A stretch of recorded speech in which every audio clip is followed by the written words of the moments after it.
The Stone Zone with legendary Republican strategist and political icon and pundit Roger Stone. Stone has served as a senior campaign aide to 3 Republican presidents. He is a New York Times best-selling author and a longtime friend and advisor of President Donald Trump. As an outspoken libertarian, Stone has appeared on thousands of broadcasts, spoken at countless venues, and lectured before the prestigious Oxford Political Union and the Cambridge Union Society. Due to his 4+ decades in the political and cultural arena, Stone has become a pop culture icon. And now, here's your host, Roger Stone. Hello, and welcome to another episode of the Stone Zone with Roger Stone. I am not Roger Stone. I am Mark Vargas, Newsmax columnist and editor-in-chief of Illinois Review, filling in for Roger today. But we've got a great show that you don't want to miss. Later, we're going to welcome former Chicago mayor candidate Paul Vallas, who's had some experience working with USAID during his 40 trips to Haiti. And so the question that I'm going to ask is, could it really be true that USAID is literally stealing billions of dollars? Say it ain't so. So you don't want to miss this interview with Paul Vallas coming up in about 20 minutes. But what's the Stone Zone without a little bit of Roger Stone? Let's take a look at this clip. I have a very, very high regard for Pam Bondi. She was an outstanding attorney general here in the Sunshine State. This is not about retribution. It's not about revenge. It's about rebalancing the scales of justice so we have one fair, unbiased, non-political system. And the Democrats are smug because they know that when their crimes are exposed, if they're charged in the District of Columbia, well, there's not a judge in the D.C. district who's unbiased or fair, and you could never draw any jury that will convict any Democrat, no matter how heinous the crime or overwhelming the evidence, which is why I suggest to Speaker Johnson that the House Oversight Committee and other key committees have field hearings across the country and subpoena those who have been preemptively pardoned by Biden. They cannot refuse to testify, and if they perjure themselves in a field hearing, then they can go to trial in the state in which they lied. That's a little using the law the proper way. Yeah, I love it, Raj. A little creative, outside-the-box thinking by the legend himself, Roger Stone. So what's the basis for all of this? Again, the deep state and the Democrats in Washington, D.C. have no fear. Why? 94% of D.C. residents voted for Joe Biden over Donald Trump. And you can't forget that the Democratic mayor had the words Black Lives Matter painted in gigantic yellow paint right in front of the north portico of the White House. And so with 94+% of residents in Washington, D.C. voting Democrat, you can assume that any trial that would take place in Washington, D.C., that if you are a conservative Trump Republican MAGA, that you are not going to have a fair and impartial jury, because the Democrat population is so large and vast in D.C. that you're already painted into a corner just by virtue of the lack of Republican representation and the lack of Republican voters in Washington. And so what Roger is talking about is, in order to provide more accountability for these corrupt deep state operatives, including Democratic members of Congress like Adam Schiff and Eric Swalwell and so many others. Let's throw in former FBI Director James Comey and so many others, that they're almost taunting you to have a trial in Washington, D.C., because they know that they most likely won't see a conviction. And so the idea of sprinkling these trials, sprinkling these cases throughout the country would help provide some actually real accountability, because you're not going to see that sort of accountability in Washington, D.C. So again, another very creative outside the box thinking on Roger Stone's part, and I'm glad he's having these conversations with House Speaker Mike Johnson. But before we get to our special guest, I'd like to talk about, and folks, you've heard it, you'll hear it right here, right now, that when, not if, but when President Donald Trump ends the war between Russia and Ukraine, that yes, he deserves the Nobel Peace Prize. Just the other day, yesterday, in fact, Macron was in, the French President Emmanuel Macron was in Washington, D.C., meeting with the president in the Oval Office, gave an interview to Brett Baer. But President Trump talked about ending the war in Ukraine and about all of the thousands and tens of thousands of lives that have been lost, lives and livelihoods in Ukraine. Let's take a look at this quick clip from President Trump at yesterday's press conference in the White House. The purpose of our meeting today is to end another battle, a really horrible one, a war, something that we haven't seen since the Second World War, that is ravaging European soil, the deadliest and most destructive conflict that one can imagine. I've seen the pictures, I've seen the satellite photos and lots of other photos, and it's a horrible thing that's happening. Thousands of people are dying a week. This very day is the third anniversary of the invasion of Ukraine, which would never have happened if I was president. That was not going to happen. The horrors of this gruesome and bloody war can scarcely be overestimated. Hundreds of thousands of people, Russians and Ukrainians in particular, have needlessly died. An entire generation of Ukrainians and Russian men has been decimated. 1,000-year-old cities have been turned into rubble. Those beautiful spires that you used to see there, they were most beautiful in the world, they say, are lying in heaps of rubble, blasted to smithereens. It's time to end this bloodletting and restore peace, and I think we're going to do it. We've had some great conversations, including with Russia. Since my return to the White House, we've made more progress toward that goal in 1 month than occurred in the past 3 years. And I've spoken with both President Putin and President Zelensky. And again, a lot of good things toward peace are happening. And President Trump, once again, in just a little over a month, showing that he's not a wartime president. He's a president who seeks peace. He's a president who wants stability. He's a president who wants to end the killing of innocent citizens and civilians and the killing of soldiers on all sides. And so President Trump has aggressively, since taking office, worked hard.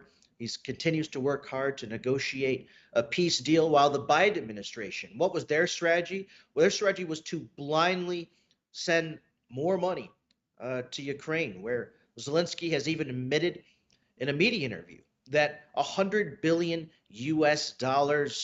is missing. He doesn't know where it's gone or where it's at. But instead of sending more money to try and put a Band-Aid on the problem and not addressing peace or an end to that conflict, the Biden administration brought us not only deeper into war, but deeper into debt. But President Trump is an outside-the-box thinker. He's a deal maker, and it's why he's been negotiating this Ukraine minerals deal, where we could actually see some money come back after spending $350 billion U.S. taxpayer dollars in Ukraine for a war that doesn't even seem winnable until President Trump took office on January 20th. But yesterday in the Oval Office with the French president, President Trump was talking about this potential minerals deal and that they were very, very close to this deal. Let's take a look at this clip.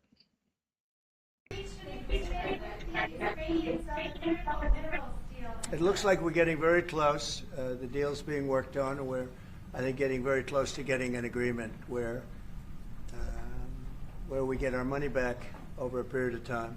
but it also gives us something where I think it's very beneficial to their economy, to them as a country. But we're in for $350 billion. How we got there, I don't know, but that's a lot of money, a lot of money invested, and we had nothing to show for it. And it was the Biden administration's fault. The Europeans are in for about $100 billion, and they do it in the form of a loan. And the Europeans have been great on this issue. They understood it wasn't fair, and we were able to work something out. But with the Ukrainians, I think I can say that we're very close. Scott's around here someplace, and I think we can say that we're very, hi Scott, I think we're very close. Do you have something to say about that, Scott? We are very close. The Good. 1 yard line. All right, good. Well, yesterday they said that they were on the 1 yard line. Well, today a deal has been reached. Let's throw up this post on X from the Financial Times confirming that this deal has in fact been reached, which means that the United States will see a total of roughly $500 billion finally get to recoup that money that was spent in Ukraine. But what does this do? It creates jobs. It strengthens a war-torn community. It creates financial opportunities. It's a win-win. And what does that do? That lays the groundwork for peace. That lays the groundwork for an end to the Russia-Ukraine war. Because this is not just in Ukraine, but you can see this in Iraq and other war-torn communities. But let's not forget about just war-torn communities. How about our own communities where there's a direct correlation between high unemployment and violence. And so through this deal, when you've got money flowing, you got jobs being created, Ukrainians going back to work and earning an income, that lays the groundwork for peace and stability in that region. And this deal was only made possible because of President Trump, again, proving that he is the ultimate deal maker and that he will bring peace and stability to that region. And again, it's why I reiterate that Donald Trump deserves the Nobel Peace Prize. It wasn't Barack Obama who could bring peace to this region. It certainly wasn't Joe Biden who could bring stability to this region. It was Donald Trump. And after 4 long years of the Biden administration, 3 years of this war, in just the first month of President Trump's new administration, we are already seeing progress. We're going to have both Putin and Zelensky at the table negotiating, working out a deal, all because of Donald Trump. Again, this is more than about making America great again. It's about making America safe again and making sure that money and resources are not going to fight endless wars overseas, but that money stays here at home to take care of our own citizens, our own residents who are struggling and suffering. We'll have more on that later, but I'd like to welcome my very special guest here. This is not his maiden voyage. He's been on here on the StoneZONE before, but he is a former Chicago mayoral candidate and the former CEO of Chicago Public Schools, a Democrat, but a John Kennedy Democrat, a Democrat who has common sense. Ladies and gentlemen, let's welcome Paul Vallas to the StoneZONE. Paul, welcome back to the StoneZONE. How are you? Thanks for having me, Mark. Let me just make one comment. I mean, what the Ukraine war has been going on for 3 years, and when you look at the number of casualties on both sides, I mean, what we were expecting, the war was going to go on for another 3 years. If anyone thought that you were actually going to be able to dislodge Russia, I mean, at the end of the day,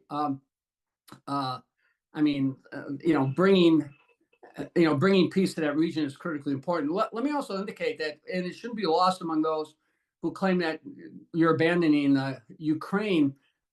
This precious metals a deal gives us of economic interest into Ukraine.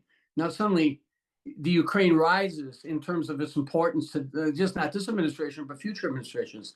So to a certain extent, this type of economic deal could solidify, gives us a vested interest. You know what I mean? And so to a certain extent, I think it really incentivizes the country to have a renewed commitment in ensuring that Ukraine is that the integrity of that country is being protected. So I think so. You know, again, you know, it's the shock value. I mean, was Ukraine going to be like Vietnam, where we were going to be in forever and spending money forever, and with tremendous casualties on both sides? So, you know, people need to be a little patient to see how things play out.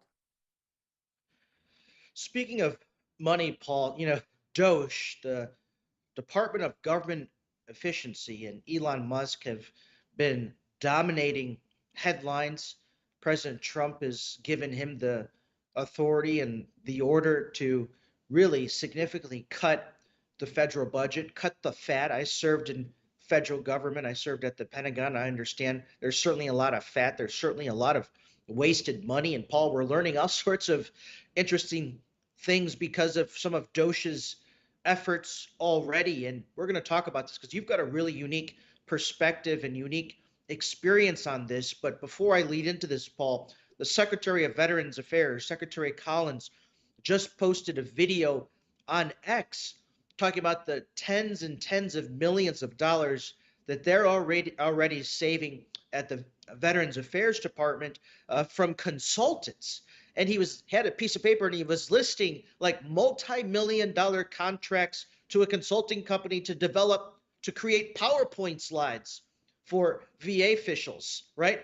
Tens of millions of dollars in contracts for consulting firms to coach senior leaders at VA. And the secretary's comment was, if you're a grown adult and you don't understand how to create a PowerPoint slide, no problem. There's a tutorial online or on YouTube that you can watch that will teach you how to create PowerPoint slides. We don't need a multi-million-dollar contract for a company to do that for us. And he said, if that's what your supervisors are for training, for coaching. And if your supervisor can't do that, then give me a call and I'll train you and I'll coach you. And so we're seeing these stories across the board, but Paul in particular, one agency that's been getting a lot of attention is USAID and the billions and billions of dollars that have been wasted that Doge has uncovered. But just the other day, you published an incredible piece in the New York Post, and let's throw that up on the screen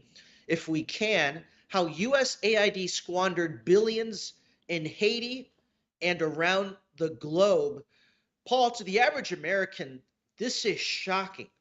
But to you, tell us about this experience and what inspired you to publish this op-ed and really open up Pandora's box on this one. Well, you know, when I was asked to go take over the Recovery School District in New Orleans after Katrina to build to rebuild the school system, I think I was in my third year, and I was approached by the Inter-American Developmental Bank, which is like the World Bank for the Western Hemisphere, and I was invited to go to Haiti. It was after the earthquake. It was about a month after the earthquake had killed anywhere from 180 to 300,000 people. They've never really been able to get a clear count, and decimated the capital, Port-au-Prince. Port-au-Prince looked like Hiroshima after the bomb, and they asked me to go down there to look at how you could not so much rebuild the school system because they had almost a non-existent public school system, but how you could create such a school system. And I went down there, and what I learned during my tenure there was that the NGOs like USAID, like the World Bank, like the Red Cross, like UNESCO and others, what they do is they are almost these quasi-independent autonomous entities. They get enormous money, sometimes from governments and sometimes from philanthropies. They spend that money with no accountability, and they basically take care of themselves. USAID oversaw billions in dollars going to Haiti, and I think in that article I pointed out just how much was like $4.4 billion and how little of the money actually ever went to Haiti-based companies or Haiti-based entities. A lot of the money was spent on contracts to the Beltway type companies and things like that. And obviously, the questions about the lack of accountability are legend. So these organizations, they really operate. They get an enormous amount of money, and they operate in a vacuum. They make their rules, their own rules. They have their own agendas. They have a tendency to be mutually supportive, as well as competitive. One of the things that struck me with the international community in Haiti was, first of all, they never raised the money that they had promised, and the money that they had raised, they cannibalized. So, instead of coming up with a coordinated plan to redevelop the country, they were all seeking to control as much of the money because they skim money off the top. That's how they operate. When I went to Chile after the earthquake at the invitation of the Chilean government, the Inter-American Development Bank had a budget for the team that I brought into Chile, and they took half the budget just for overhead to study the work that I was doing in Chile. Chile is not a country that really needed relief. I think they had asked for support because they have been so generous to other countries. But it's really telling. This is what these organizations do. They get the money, they allocate it. There's no oversight. There's very little accounting for the money, and of course, they subcontract. By the time the money actually gets to the ground, there's already been 3 or 4 or 5 intercepts, the middlemen, etc. So these entities need to be brought under control. They operate in a vacuum as if they're independent countries with no accountability. Paul, and I'm just reading this because I think this number is, again, it's the only word I can find is shocking. You write in your New York Post op-ed that of $2.13 billion in contracts that were supposed to go for Haiti-related work, out of $2.13 billion, less than $50 million, or 2%, actually went to Haitian organizations or Haitian firms. I mean, that's unbelievable that less than $50 million went to support Haiti when $2.13 billion were allocated to support the people and those firms. It's incredible to me. Yeah, and this isn't suggesting that the firms that they contracted out with were not firms that actually did work, although the audit trails are just, they're just non-existent. But the bottom line is they weren't really investing in the country, and they were going to the regular subcontractors, their whole network, and this is what they do. And at every layer, they take a piece of the action, so to speak. So by the time the money gets down to the, to where it's needed, it's a fraction of the money that was already there. And when you're developing it, where you're going in to rebuild a country, it's important to invest in that country and to invest in the businesses and to create opportunities in that country. Like there was an organization called that was founded by Sean Penn. So just to provide balance here, and it was called JPHRO. Now it's called CORE. Sean, to his credit, like 98% of the people who worked in CORE were Haitian. They were actually Haitian in Haiti. And so he obviously would try to get funding for Haiti, but what he would also do is he would also have annual fundraisers where he would raise money for Haiti. But the organization was Haiti-led at the time. It was Haiti staffed and Haiti manned, and they went through Haiti companies and things. So there are NGOs out there, both liberal and more conservative NGOs who are doing the right thing. So I'm not trying to disparage all the NGOs. But USAID, UNESCO, the Red Cross, I think in the article I talk about how the Red Cross, like $500 million for comprehensive investment, and they only did a handful of projects, and there's simply no accounting. I mean, these organizations have been operating independently for so long and with such little autonomy that they've really grown greedy and selfish and almost arrogant. And now for them to respond spastically because somebody's trying to open the books to see how they've been spending the money is pretty much outrageous. And so I think the public should realize that their tax dollars are being squandered, and that this money that's being invested in these communities is not always reaching the people who need to be reached. And let me tell you, individuals in those countries know that, they see that.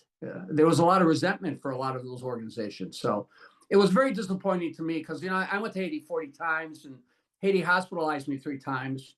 and my frustration in the failure to take advantage of this tragedy. There was international goodwill. There was an opportunity to really get this country on track. And if I had a longer time, I'll tell you why I've always had such a historic interest in Haiti. But at the end of the day, it was a real tragedy what we've done. And now that country has never been worse off. Money squandered, little done. Port-au-Prince is literally controlled by youth gangs. It's a disaster. I believe that just recently, with several months ago, earlier last year, there was a American missionary family that was brutally murdered by these wild street gangs. You're right, Paul. We always hear about accountability. I spent time in Iraq. Your sons have served in combat. I spent time in Iraq as a civilian, and we had to deal with the Special Inspector General of Iraq Reconstruction, where they, surprise, surprise, highlighted waste, fraud, and abuse. But the key takeaway was, we will not let this happen again, right? But we're seeing, like in Ukraine, where President Zelensky literally gave an interview on television and said $100 billion is missing in Ukraine. He doesn't know where it went. You brought this up a couple of times in just a few moments ago, and certainly in your New York Post piece. But let's talk about accountability for a second. It's so surprising that the U.S. could allocate billions and billions of dollars basically blindly and not track or have any mechanisms to track where it's going, whose pockets it's lining. Is the money going towards, K Street consulting firms in Washington, D.C., or is that money going towards to really help the people who are suffering, like in Haiti? I mean, the fact that there's a lack of this transparency and accountability is once again shocking. And it just doesn't come to with international aid. It also comes with domestic aid. I remember I went to New Orleans a year after Katrina. They had not been able to get schools open. And I remember that when I went down there, 75% of the it was called the restart money, the money that the federal government allocated to get schools reopened, had been spent, yet the schools had, for all practical purposes, not opened. 75% of the restart money, and I remember 3 firms got like 75% of that money. You know what I mean? I mean, it was just the most amazing thing, just the absence of accountability. And I remember studies, I'm not going to mention the consulting firms because I don't want to get sued, but one consulting firm got $5 million to consult about how to build a new school system down there. And I remember when I got the report, it was like 500 pages long, and it had like 400 recommendations. And after a day of going through it, I threw it in the garbage because it was absolutely worthless. But they gave this firm $5 million. They brought another firm in, a nationally known consulting firm that will remain unnamed. They got $3 million to do fancy PowerPoints. You know what I mean? And fortunately, that money wasn't taxpayers' money, but I think the Gates Foundation provided the money for this analysis. And I remember we were interacting with literally students right out of college who were preparing fancy PowerPoints, telling us things that we already know. So it's not just international, it's domestic. And so, we need this type of scrutiny right now because what was the budget last year? 6.7 billion and a trillion. And how much did we get in revenue? 5.2 trillion. I mean, my God. I mean, we're just mortgaging our future, our children's future. So there needs to be some accounting, and this is going to be painful, but it's an exercise we have to go through. And I want to remind people that that the last balanced budget, in fairness, was during the Clinton administration. And how many employees that federal employees that Clinton get rid of? I mean, and on a budget that was significantly smaller. So to a certain extent, this effort has been tried before with some success, but obviously, the Trump derangement syndrome is at full power right now. Paul, there's got to be a high level of resentment from, particularly in this instance, from the Haitian people towards the United States and these non-governmental organizations, NGOs, because they're not stupid. They know the money that's been allocated to help rebuild their country, and they see the lack of resources there on the ground. What sort of resentment did you see at that time, or what sort of resentment do you anticipate happening right now because of the lack of resources actually going to help people? Well, the last time I was in country was I think about 7, 8 years ago. So it's been a number of years, so I can tell you. But even then, there was a real cynicism towards the international organizations. A lot of them operate, they eat at their own, they live in, segregated from the people that they work with. I'm not saying all of them, and there are a lot of really high quality NGOs out there, but a lot of times these high quality NGOs aren't the recipients of the big bucks. There was certainly a degree of resentment. Look, I mean, they've been playing this Haiti relief game for years, and the Haitian people have been getting the same results. And look, we sponsored parents. I did a study a while back where I looked at, and this was before the surge in migrants, where I looked at the migration issue and how to deal with how to do serious immigrant migration reform. And the most successful migrants of African descent are the Haitians. Their unemployment rates are similar to what they are nationally here. I mean, they come to this country, they have great success. We sponsored a number of Haitian families going through the channels, and now all the kids in the families that we sponsored, all the kids are in college. It's very industrious. So it's not like the people are not industrious and not unwilling to do what needs to be done. But the international aid, Haiti has always been a country that was exploited. The French colonial occupation of Haiti was the most brutal occupation in history. Their economic model was to work the slaves to death. And so it's why Haiti is the only country in history to have a revolt, a revolution that was led by slaves. And in fact, they overthrew the Napoleonic government. It's the reason that Napoleon sold New Orleans and Louisiana to the United States, because he had his fill of Western colonial empire. So Haiti is different, and the problems in Haiti are rooted in that, in the French colonial occupation. But at the end of the day, look, there needs to be a full accounting. DOGE needs to do exactly what they're doing with USAID and these other agencies, because they're not only spending money internationally, and they're spending money domestically, and in some respects, because it generates a lot of resentment, it is counterproductive. So they need to carry on, and they need to finish the process. My last question on this, because there's a couple of other topics I'd like to talk to you about in the piece that you've written in the Chicago Tribune.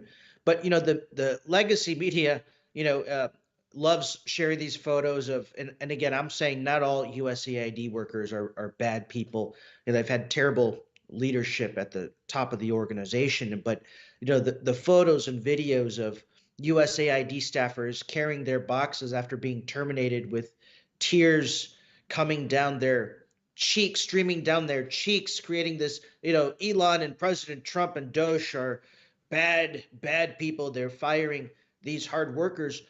Now that this has all been exposed, and we're seeing these numbers in real time, and you're highlighting it particularly with your experience in Haiti, where do we go from here, Paul? Do we eliminate? Should USAID be eliminated altogether? What's your thoughts on sort of the future and direction for these types of NGOs after your experiences? Well, look, I think international aid needs to be coordinated, and we're always the biggest philanthropists on the block. We're the biggest contributor. So I think we need to have an entity that can work with these international organizations as well as these countries when it comes to dispensing aid in a coordinated way. And I think Marco Rubio, bringing USAID under his control, and in fact, literally taking on USAID as like the director of USAID, I think that's a smart move, because I think you need that agency. I don't think you need the agency to have the size that it is, but it's important that agency advance American foreign policy, and that decisions that are made in that agency are decisions that are approved by the State Department as well as approved by the White House. So I think that agency has got to be, you need full accounting and transparency. But I think the State Department needs because foreign aid is going to be important. We're always going to need it.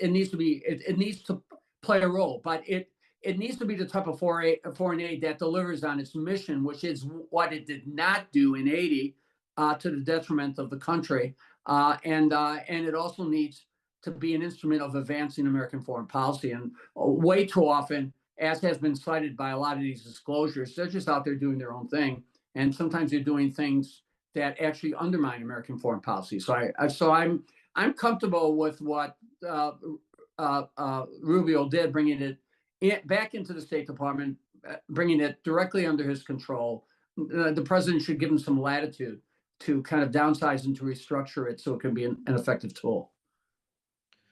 Switching gears, Paul, you're a nationally respected educator. You've been the CEO of some of the largest public school systems in the United States, including Chicago. Again, going through this cost cutting, cutting all of the fat, President Trump campaigned on the fact that he was going to shut down the U.S. Department of Education and send those resources and send that money back to where it needs to go, which is the communities, the local communities. And as you can imagine, from the progressive liberals and the left, they went bonkers over this, that he's going to, that essentially kids are going to, their test scores are going to plummet even more. It's going to throw schools into total chaos. Right. You wrote a really interesting op-ed in the Chicago Tribune titled, and I think we may have a screenshot of this, but what would it mean if the U.S. Department of Education is abolished? Your op-ed there in the Chicago Tribune. Paul, your thoughts on President Trump talking about shutting down the education department in Washington?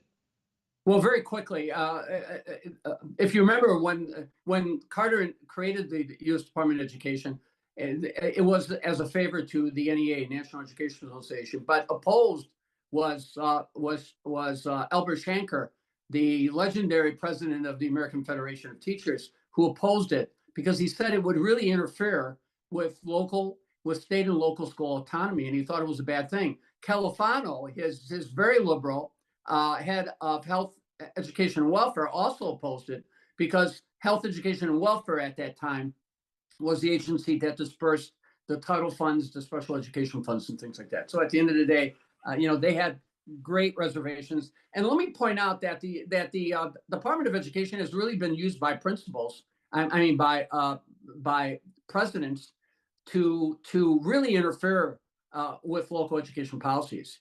The Clinton administration began to prioritize education, but they pretty much focused on the funding side, not a lot of the interference. But remember George Bush in No Child Left Behind?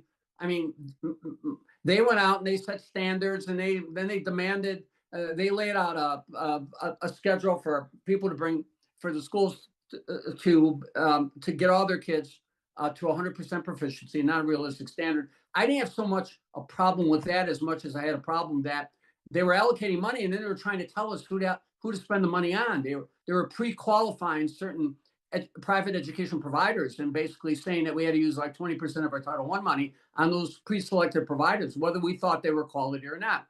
Then, of course, you have the Obama administration that pushed Race to the Top, where they're pushing this national curriculum, this Common Core curriculum, and they're tying funding to states that would agree to embrace the Common Core and that would agree to,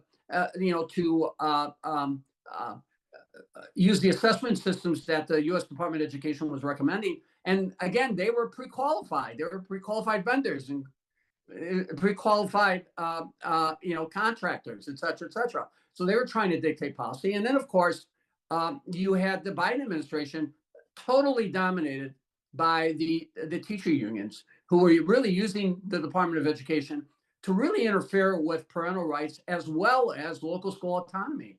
They were not friends of charter schools. They tried to undermine the charter schools through the U.S. Department of Education. And unlike Betsy DeVos, who was very fair to all the schools during COVID, where she allocated the COVID money to schools, whether they were public or private, based on how many children they had, what was done during the Biden administration is they totally discriminated against private schools. Private schools had 10, 11, 12% of the 10% of the population, and they got 2% of the money. And that even that 2% was tied with strings attached. So the Department of Education has been used by presidents, both Democratic and Republican presidents, to interfere with local education policies, to really try to take some of the autonomy away from states and local school districts. So so for those critics of Trump who are screaming that if he gets rid of the Department of Education, sometime it's going to be doomsday for public education. One might argue that if he keeps the Department of Education, he'll be able to exert even more pressure on local states and local school districts. So it's just the epitome of hypocrisy. Let me point out, during the Obama administration, the teacher unions were so upset with the core curriculum and the Common Core and stuff like that, that they actually aligned with conservatives to enact legislation to basically stop the U.S. Department of Education from imposing those mandates. So there was actually this right-left coalition because of the interference. So if the Department of Education, well, first of all, one can debate whether or not Trump can just get rid of it.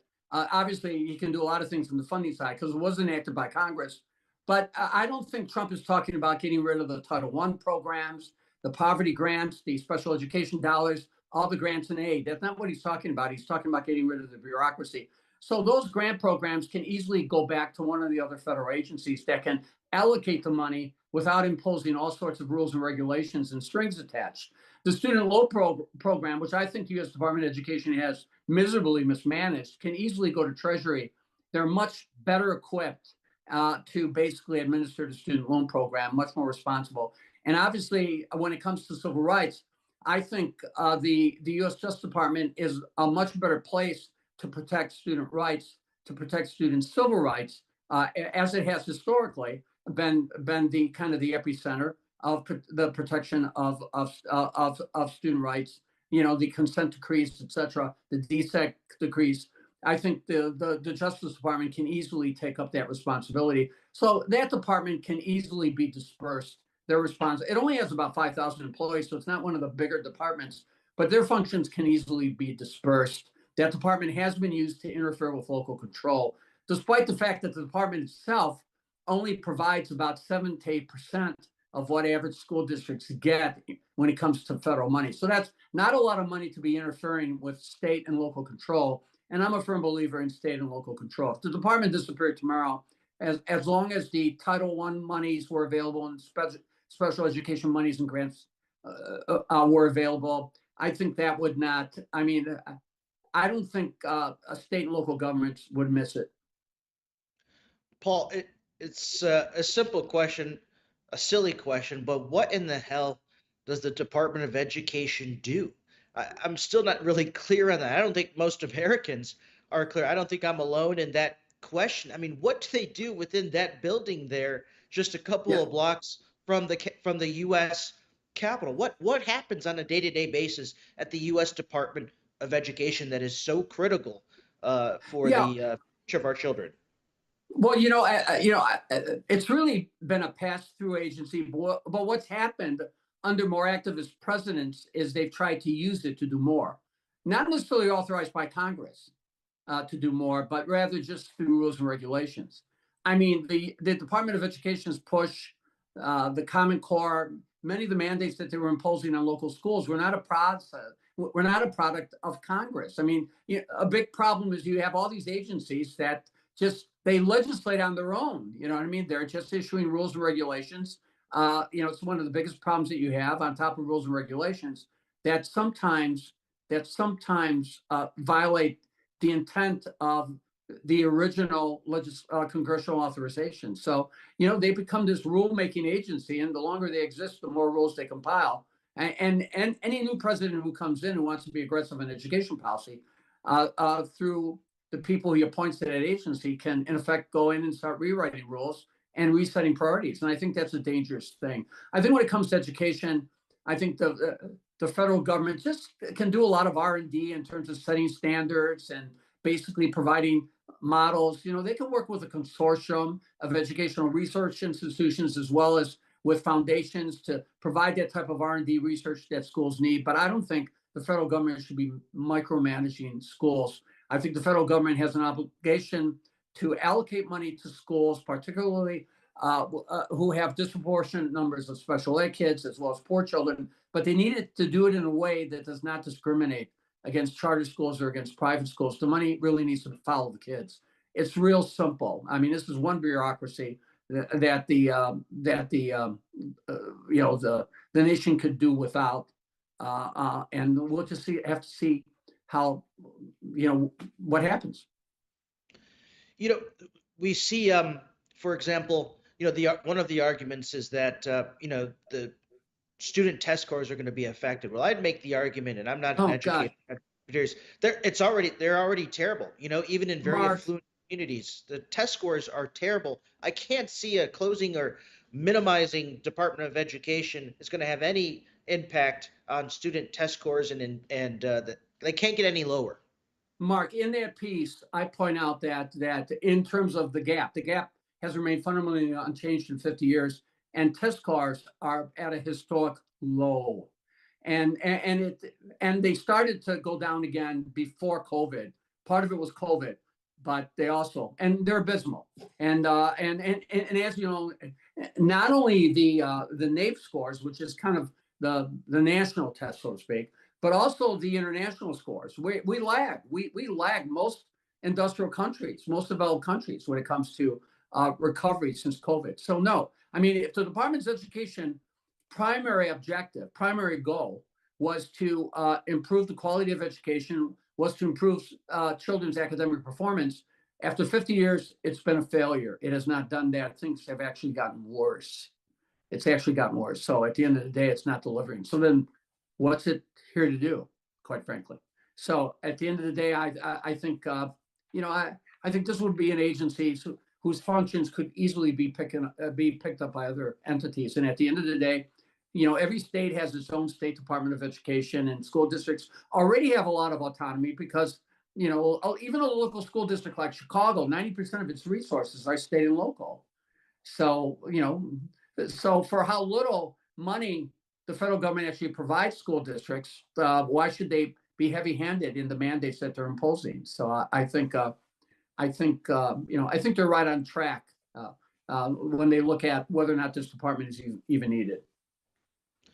Switching gears, I know we've got a few more minutes. Paul, I want to talk about Chicago Mayor Brandon Johnson, your former opponent. You had a tight race there, and I think that the few now have buyer's remorse, but Chicago publications, Fox 32, Illinois Review, my publication, others, reported yesterday that a poll has just been released. It was conducted in Chicago February 20th through the 21st, and it shows something that no one thought was imaginable, that Brandon Johnson, the Chicago mayor's approval ratings, now sit at 6%. When it was reported in November, the last poll that had him at about 14%, they were saying this is the lowest in Chicago history, right? And we didn't think it could get any lower. Now it's at 6%. Paul, half jokingly, who are those 6% that are still supporting Brandon Johnson? I don't know. That's a good question. And I think he and Governor Pritzker are competing to demonstrate who is the misinformed when it comes to history and who can be most divisive in his language. Of course, you saw Governor Pritzker's State of the State, where he basically equated Trump and his supporters as 77 million supporters as Nazis. And I think he wants to compete with Johnson, who consistently has compared Trump and his supporters, 77 million supporters, to individuals who are unhappy at the results of the Civil War. I'm not exaggerating. So one guy is playing the Confederacy card, the other guy is playing the Nazi card. I mean, it's just the most outrageous thing. And I just think people have had enough in Chicago. I think people have just had enough of the nonsense. Chicago's once again the murder capital of the world. There's been more mass shootings in Chicago than in any state, let alone any city, with the exception of California. Since 2020, there's been 400 individuals who have been murdered or shot and wounded by people who are out on bail, having been arrested for violent felonies, and they were released and they went out and they shot somebody, and in some cases they killed somebody. There's been almost a 500% increase in the number of police officers being shot at. Just through 2020 alone, there's been something like 330 police officers shot at, and 38 killed or wounded. And in contrast, the number of police officers shooting individuals, is a fraction of what it was 10 years ago. So clearly the city has real problems. The school district's test scores are abysmal. Both the city and the schools are facing billion-dollar structural deficits. Its public transportation system has a historic deficit that they may have to cut service as much as 40% or raise fares in the next year or so when the COVID money runs out. Of course, it's both the city and the state and the municipalities overall, after $54 billion in COVID money, they all have massive budget deficits. So, I mean, I think Illinois is the worst run state east of California, and Chicago clearly is highest taxes and if you're measuring equity by differences in income, by race, by differences in whether you own a home, education, etc., Illinois happens to be the highest tax state in the nation, but also it ranks 50 in terms of equity. It's at the mere bottom. So these progressive policies that are supposed to be advancing equity are policies that, in effect, have resulted in Illinois being at the bottom. I think Texas is either sixth or eighth, or Florida is in the top 10, and Illinois, the highest tax state in the country, state local taxes, is 50th. How does that happen? So clearly, there's a real leadership vacuum here that needs to be addressed, and not only at the city, but I think at the state level. My last question to you, Paul, and we've got about 3 minutes here, 4 minutes, but how could President Trump continue to use his powers of the presidency to really address Chicago's migrant crisis? Tom Homan, as you know, has been in Chicago with Dr. Phil for these raids. They're getting very dangerous people off the streets, child sexual predators, rapists, murderers. But in your thoughts, Paul, on what the office of the President of the United States can do further to address this migrant crisis in Chicago? Well, look, as long as both the state and the city have these sanctuary policies, they're going to attract more migrants than anyone else. And I truly believe that they're doing this because the state's losing population.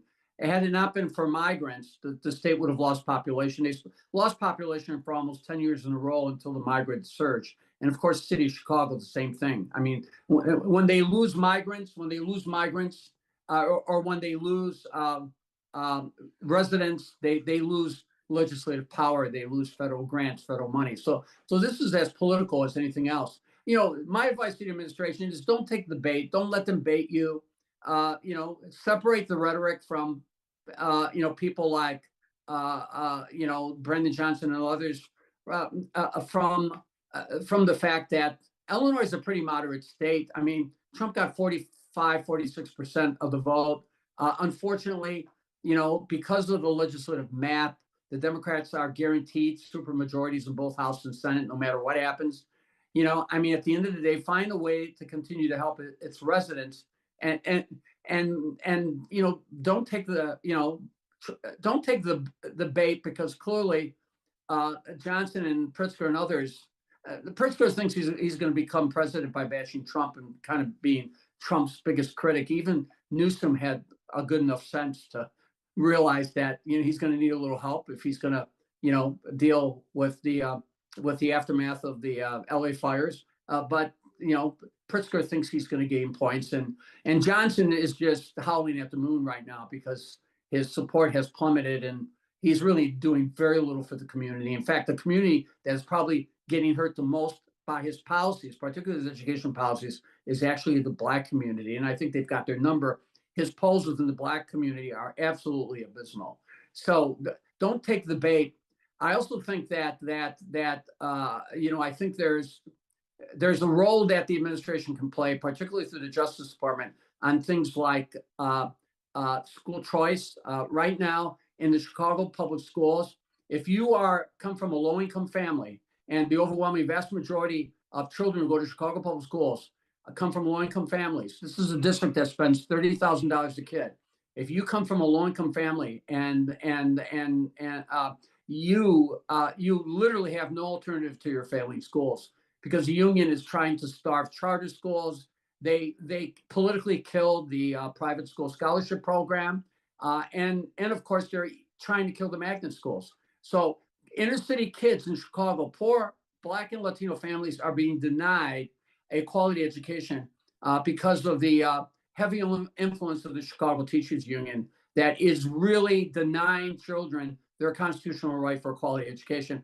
I think that's something worth exploring. And I think that's something in need of being explored. And so I think there's ways that the administration can be helpful on behalf of the citizens of Illinois, and kind of like, don't be tempted to respond or to react to some of the rhetoric that you're going to be getting from the leadership. Paul Vallas, former Chicago mayor candidate, former CEO of Chicago Public Schools. Thank you for joining us here on the Stone Zone. Look forward to having you back again real soon. Thank you, Paul. Thanks for having me, Mark. Pleasure. In the last couple of minutes, I want to discuss AOC being slammed for hosting a national illegal webinar where she's talking about how to avoid ICE. Yes, you heard that correctly.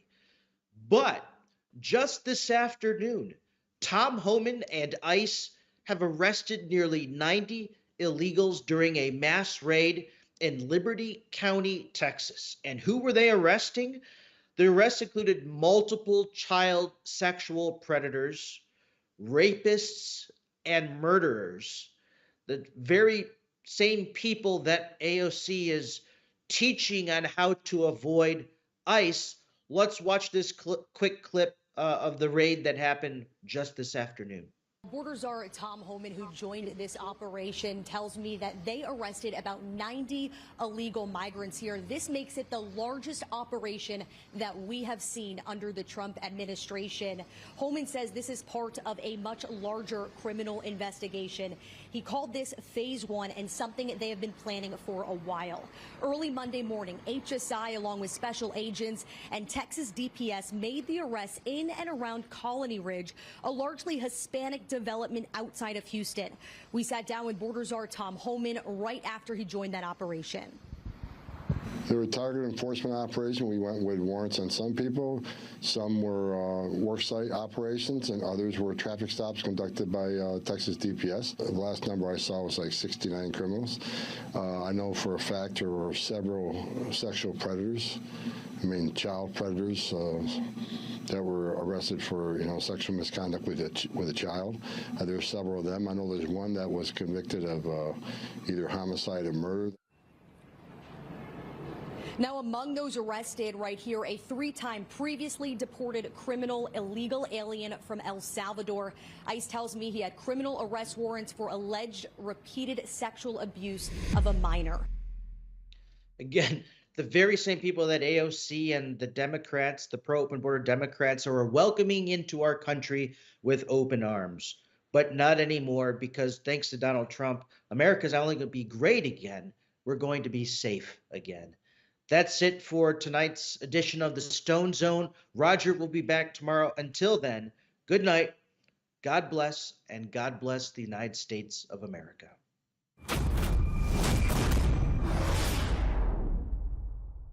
A man who's gone through hell, but he's kept going, and he's smart, and he's strong, and people love him. Not everybody, but people love him and respect him. Roger Stone. Where's Roger Stone?